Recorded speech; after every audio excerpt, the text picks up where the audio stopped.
မင်္ဂလာပါခင်ဗျာကျွန်တော်ဒီနေ့တင်ပေးမှာတော့ကျွန်တော်ဘန်ကောက်ဘန်ပေါ့ခင်ဗျာကျွန်တော်တို့ဖုန်းထဲကကျွန်တော်တို့ဘန်ဆော်ဝဲပြတ်သွားလို့ပဲဖြစ်ဖြစ်ကျွန်တော်တို့ဓမ္မမို့ပေါ့ခင်ဗျာဖုန်းအသစ်ပြောင်းချင်ပဲဖြစ်ဖြစ်ပေါ့ခင်ဗျာကျွန်တော်တို့ဘန်ကောက်ဘန်ကိုပေါ့ခင်ဗျာကျွန်တော်တို့ဘန်အကောင့်ဘယ်လိုပြန်ဝင်ရမလဲဆိုတာလေးကိုကျွန်တော်ပြန်လည်မျှဝေပေးမှာဖြစ်ပါတယ်ခင်ဗျာကျွန်တော်တို့ပထမဆုံးအနေနဲ့ဘန်အကောင့်ပြန်ဝင်ဖို့အတွက်ပေါ့ခင်ဗျာကျွန်တော်တို့ပထမဆုံးအနေနဲ့ဒီဘန်ကောက်ဘန်ဆော်ဝဲလေးကို down လိုက်ပါမယ်ခင်ဗျာကျွန်တော်တို့ down ပြီးဆိုရင်တော့ကျွန်တော်တို့ဘန်နဲ့ကိုတစ်ချက်ဝင်လိုက်မယ်ပေါ့ခင်ဗျာကျွန်တော်တို့ဘန်နဲ့ကိုမဝင်ခင်မှာပေါ့ခင်ဗျာကျွန်တော်တို့ဒီဘန် software ကိုမဝင်ခင်မှာပေါ့ခင်ဗျာအရေးကြီးတာတော့ဒီဘန်ကောက်ဘန်ဖွင့်ထားတဲ့ပေါ့ခင်ဗျာကျွန်တော်တို့ sync ကဟာinternet ရှိရမှာဖြစ်ပါတယ်ခင်ဗျာကျွန်တော်တို့ဘန်ကောက်ဘန်ဖွင့်ထားတဲ့ sync က internet နဲ့တာလင်ပေါ့ခင်ဗျာဒီ software ကိုဝင်လို့ရမှာဖြစ်ပါတယ်ခင်ဗျာပထမဆုံးအကျင့်ဖြစ်တဲ့အတွက်ပေါ့ခင်ဗျာဒါကြောင့်မလို့ကျွန်တော်တို့က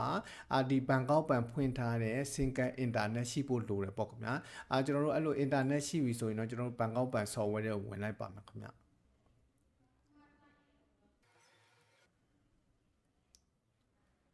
ျအခုလိုလေးပေါ်လာရင်တော့ကျွန်တော်တို့ကအပေါ်ကအလောင်းဆိုတာလေးကိုတစ်ချက်နှိပ်လိုက်ပါမယ်ခင်ဗျအလောင်းဆိုတာလေးကိုတစ်ချက်နှိပ်လိုက်ပါမယ်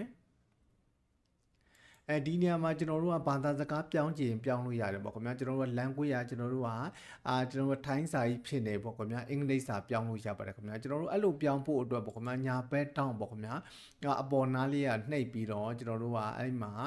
အင်္ဂလိပ်ကိုရွေးလိုက်ပြီးတော့တန်းကိုတစ်ချက်နှိပ်လိုက်လို့ရပါတယ်ခင်ဗျာဒါဆိုရင်တော့ကျွန်တော်တို့ကဘာသာစကားပြောင်းသွားပြီပေါ့ခင်ဗျာကျွန်တော်တို့အဲ့လိုပြောင်းပြီးဆိုရင်တော့ကျွန်တော်တို့က guest star ပေါ့ခင်ဗျာဒီအပြာရောင်စာတန်းလေးကိုတစ်ချက်နှိပ်လိုက်ပါမယ်ခင်ဗျာနိုင်ပြီးတော့ကျွန်တော်တို့ကဒီနေရာမှာတော့ကျွန်တော်တို့ရဲ့ passport တွ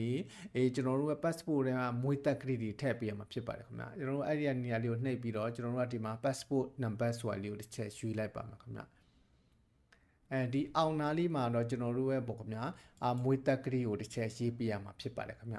ာဒီနေရာမှာမွေးသက်ကလေးဆိုတာလည်းပေါ့ခင်ဗျာကျွန်တော်တို့ passport ထဲမှာထည့်ထားတယ်ကျွန်တော်တို့ရဲ့မွေးသက်ကလေးကိုထည့်ပေးရမှာဖြစ်ပါတယ်ခင်ဗျာဒီအပေါ်မှာကျွန်တော်တို့ရဲ့ passport number အောက်မှာမွေးသက်ကလေးကိုထည့်ရမှာဖြစ်ပါတယ်ခင်ဗျာကျွန်တော်တို့အဲ့လိုထည့်ပြီး passport number တွေကျွန်တော်တို့မွေးသက်ကလေးတွေတေချာထည့်ပြီးတေချာပြီးဆိုရင်တော့ကျွန်တော်တို့က name ကိုတစ်ချက်နှိပ်လိုက်ပါမယ်ခင်ဗျာname ဆိုတာလေးကိုတစ်ချက်နှိပ်လိုက်ပါမယ်နှိပ်ပြီးတော့ဒီညမှာသူ့ရဲ့ပေါ့ခင်ဗျာလိုက်နာမဲ့အချက်လက်တွေကိုကျွန်တော်တို့ပြောပြထားတာဖြစ်ပါတယ်ခင်ဗျာကျွန်တော်တို့ဒီမှာဆွဲတင်လိုက်မယ်ပေါ့ခင်ဗျာအဲ့လိုသဘောတူတယ်သူရဲ့အချက်လက်တွေသဘောတူတယ်လိုက်နာပါမယ်ပေါ့ခင်ဗျာပြီးတော့အဲ့လိုသဘောမျိုးနဲ့ကျွန်တော်တို့ access ဆိုတာလေးကိုတစ်ချက်နှိပ်လိုက်ပါမယ်ခင်ဗျာသူရဲ့အချက်လက်တွေပေါ့ခင်ဗျာလိုက်နာမယ်ဆိုတဲ့အကြောင်းလေးပေါ့ခင်ဗျာ access ဆိုတာလေးကိုတစ်ချက်နှိပ်လိုက်ပါမယ်ဒီနေရာမှာတော့ကျွန်တော်တို့ကပေါ့ခင်ဗျာ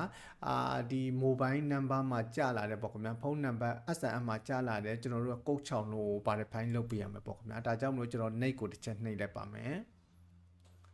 name ကိုတစ်ချက်နှိပ်လိုက်ပါမယ်ခင်ဗျာname ကိုတစ်ချက်နှိပ်လိုက်ပါမယ်နှိပ်ပြီးတော့ကျွန်တော်ဒီနေရာမှာကျွန်တော်တို့က SMS မှာပေါ့ခင်ဗျာကုတ်ချောင်းလုံးကြာလာမယ်ပေါ့ခင်ဗျာအဲ့ဒီကုတ်ချောင်းလုံးကိုဒီနေရာမှာရိုက်ထည့်ပေးရမှာဖြစ်ပါတယ်ခင်ဗျာကျွန်တော်တို့ရိုက်ထည့်ပြီးတော့အခုလိုရောက်လာမယ်ပေါ့ခင်ဗျာဒီနေရာမှာတော့ကျွန်တော်တို့မျက်နှာကို skin ဖတ်ပေးရမှာဖြစ်ပါတယ်မျက်နှာကို skin ဖတ်တဲ့နေရာမှာကျွန်တော်တို့ကမျက်မှန်သမားဆိုမျက်မှန်တွေချုပ်ပေးရမှာပေါ့ခင်ဗျာပြီးတော့ကျွန်တော်တို့ကအလင်းအောင်ကောင်းတဲ့နေရာမှာတေချာလေးပေါ့ခင်ဗျာကျွန်တော်တို့မျက်နှာကို skin ဖတ်ပေးဖို့လိုပါတယ်ခင်ဗျာဒီနေရာမှာအရန်ကိုအရေးကြီးတယ်ပေါ့ခင်ဗျာတေချာလေးလုပ်ဖို့လိုပါတယ်ကျွန်တော်တို့ကအဲ့လိုလုပ်ဖို့အတွက် next ဆိုတာလေးကိုတစ်ချက်နှိပ်လိုက်ပါမယ်ခင်ဗျာတခုလိုလေးပေါ်လာရင်တော့ one using the app ပေါ့ခင်ဗျာအပေါ်ကစာတန်းမျိုးတစ်ချက်နှိပ်လိုက်ပါမယ်ဒါဆိုရင်တော့ကျွန်တော်တို့ကမျက်နှာ skin ဖတ်ဖို့ကင်မရာလေးသူဖွင့်ပေးလိုက်ပေါ့ခင်ဗျာဒီအဝိုင်းထဲမှာပေါ့ခင်ဗျာကိုယ့်ရဲ့မျက်နှာကိုတက်ထားပေးရမှာဖြစ်ပါတယ်ခင်ဗျာဒါပြီးတော့သူလှုပ်ခိုင်းသူလေးအပေါ်မှာသူစာတန်းလေးရေးပြထားတယ်ပေါ့ခင်ဗျာသူလှုပ်ခိုင်းသူလေးသူအပုံလေးလည်းပြတာတယ်ပေါ့ခင်ဗျာအဲ့ပုံလေးကိုကြည့်ပြီးတော့လိုက်လို့ရပါတယ်ခင်ဗျာကျွန်တော်တို့မျက်နှာကိုဘေးကိုစောင်းခိုင်းမယ်ညာဘက်ကိုစောင်းခိုင်းမယ်ပေါ့ခင်ဗျာအပေါ်မော်ခိုင်းမယ်သူအဲ့လိုလှုပ်ခိုင်းမှာဖြစ်ပါတယ်သူပုံလေးကိုပြခိုင်းတဲ့တန်ကျွန်တော်တို့ကလိုက်လို့မယ်ပေါ့ခင်ဗျာလိုက်လို့ရပြီဆိုရင်တော့ကျွန်တော်တို့ကအခုလိုဖြစ်ရောက်တော့မယ်ပေါ့ခင်ဗျာဒီနေရာမှာတော့ကျွန်တော်က6လုံးပေါ့ခင်ဗျာလျှို့ဝှက်နံပါတ်6လုံးကိုရိုက်ထည့်ပေးလိုက်အောင်ပါပေါ့ခင်ဗျာကျွန်တော်တို့ဘန် software မှာဝင်နေတယ်ပေါ့ခင်ဗျာလျှို့ဝှက်နံပါတ်6လုံးကိုရိုက်ထည့်ပေးလိုက်အောင်ပါခင်ဗျာရိုက်ထည့်ပြီးတော့ဒီနေရာမှာတော့ကျွန်တော်တို့က Gmail ထည့်အောင်မလားပေါ့ခင်ဗျာGmail နဲ့ချိတ်ချင်လည်းရရပေါ့ခင်ဗျာမချိတ်ချင်တဲ့လူကတော့ကျွန်တော် skip ကလေးနဲ့ကြော်လိုက်အောင်ပါပေါ့ခင်ဗျာ ကျွန်တော်ကတော့မချိတ်တော့ဘူးပေါ့ခင်ဗျာဒီမှာ skip နဲ့ကြော်လိုက်ပါမယ်skip ကိုနှိပ်ပြီးကြော်ပြီးတော့ next ပေါ့ခင်ဗျာ next ကိုတစ်ချက်နှိပ်လိုက်ပါမယ်ပြီးတော့ next ကိုတစ်ချက်နှိပ်လိုက်ပါမယ်ခင်ဗျာထပ်ပြီးတော့ဒါဆိုရင်တော့ရသွားပြီပေါ့ခင်ဗျာတန်းကိုတစ်ချက်နှိပ်လိုက်အောင်ပါခင်ဗျာဒါဆိုရင်တော့ကျွန်တော်တို့ကဒီမှာပေါ့ခင်ဗျာဘန် software ဝင်လို့ရတော့ဖြစ်ပါတယ်ခင်ဗျာကျွန်တော်တို့ဒီမှာဘန် software ဝင်လို့ရတော့ဖြစ်ပါတယ်အခုကတော့ကျွန်တော်တို့ဘန်ကောက်ဘန်ပေါ့ခင်ဗျာကျွန်တော်တို့ဖုန်းထဲက software ပြတ်သွားလို့ပဲဖြစ်ဖြစ်ပေါ့ခင်ဗျာဒါမှမဟုတ်ဖုန်းအသစ်ပြောင်းချင်မှဖြစ်ပေါ့ခင်ဗျာကျွန်တော်တို့ဘန်ကောက်ဘန်ကိုပေါ့ခင်ဗျာဘန်အကောင့်ဘယ်လိုပြန်ဝင်ရမလဲဆိုတာလေးကိုကျွန်တော်ပြန်လည်မျှဝေပေးရခြင်းဖြစ်ပါတယ်ခင်ဗျာအားလုံးအဆင်ပြေကြပါစေခင်ဗျာ